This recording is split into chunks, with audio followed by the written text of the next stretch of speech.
Ladies, there are two things that you need to do before you marry the guy that you think you're going to marry.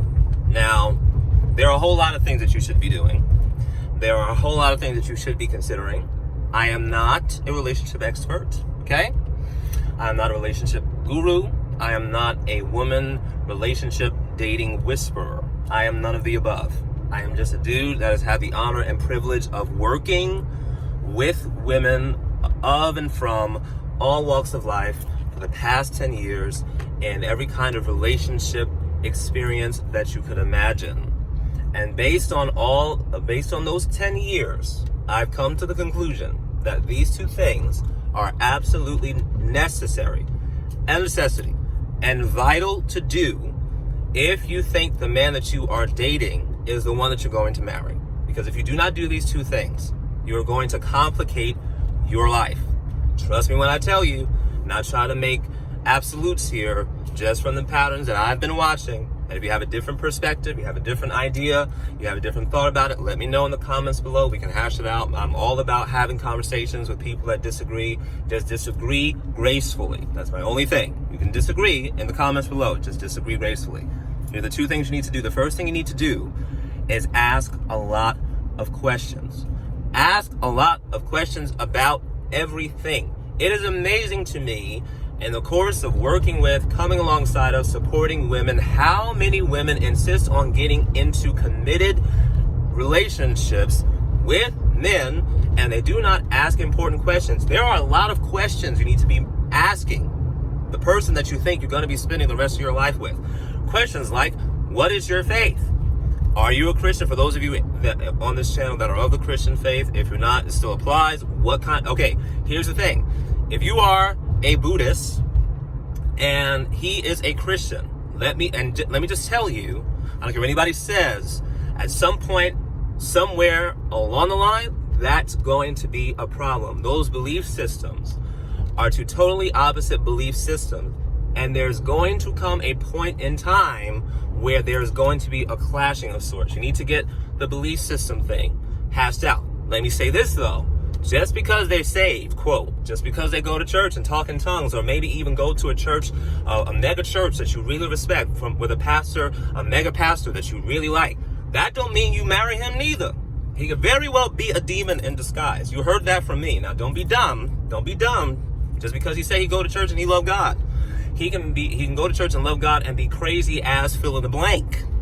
Just saying. So the fact that he go to church means nothing to me, in the sense of that being the only thing that determines whether or not he's the one you're supposed to be spending the rest of your life with. Because there are a lot of crazy men that go to church. Let me say it again. There are a lot of crazy men that go to church. There are a lot of crazy men out there that go to church. That is a question you need to ask. Financial questions. Do you have insurance? Are you in debt? How much debt are you in? How many credit cards do you have? Do you have a car? Does the car work? These are all questions that women, I find, don't. Okay, what is your relationship with your mother? Ladies, that's going to be a game changer. How he treats his mom, how he talks about his mama, is how he's going to talk about you. How he talks about and treats his sisters, how he's going to treat you. You better ask those questions. Hey, what's your sexual history? These are deep questions that we don't ever want to talk about, but if you don't talk about them, those skeletons are going to come out the closet and they're going to bite you in the rear end, let me tell you. Have you been molested? Now, these are not questions that you ask on the first date. These are not questions that you ask if you're just having a good time, having a cup of coffee with them out on the town or something, or having ice cream and whatnot. These are questions you ask when you are in a position where you believe that this is going to be your life partner. Were you molested as a child? What is your sexual preference? Do you like men or women? Are you attracted to men or women? You need to ask all of these questions. Could you pay for your funeral if you were to die today? What is your relationship with money? What do you do when you get mad? What do you do when you get sad? How do you communicate? What is your love language? How do you act when you're afraid? These are all questions that you need to be asking your partner that you believe to be your future mate. Because here's the thing. The point in asking the questions is not getting perfect answers. You may ask those questions and may not get the answer that you're looking for, or you may not get the perfect answer. And that still very well may be the person you're supposed to be with. The intention and the purpose for asking those questions is so that you are not walking into this full-fledged, committed covenant relationship blind. Doesn't mean he has to pass all the questions with flying color answers. It means that even if he doesn't, he is forthcoming in the truth of his answers. And then you get to determine whether or not you're willing to work with those answers. The issue is not walking into the relationship blind. The first thing you need to do is ask a lot of questions. And the second thing you need to do is pay attention to your spirit. Can't tell you how many women I talked to were on the verge of a committed relationship, and something, an intuition, an unsettling, a dream, a vision, a premonition, something in their heart was sending them all these kind of warning signals, letting them know that something wasn't quite right with the dude, something wasn't quite right in the relationship, or maybe it wasn't quite time, and they went on ahead and pressed on through and did it anyway. Don't do that.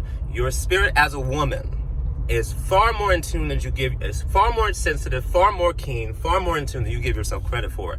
And if you think you are in a relationship with a person that you're going to spend the rest of your life with, and you're getting warning signs from your spirit, intuition, whatever you call it, pay attention to that.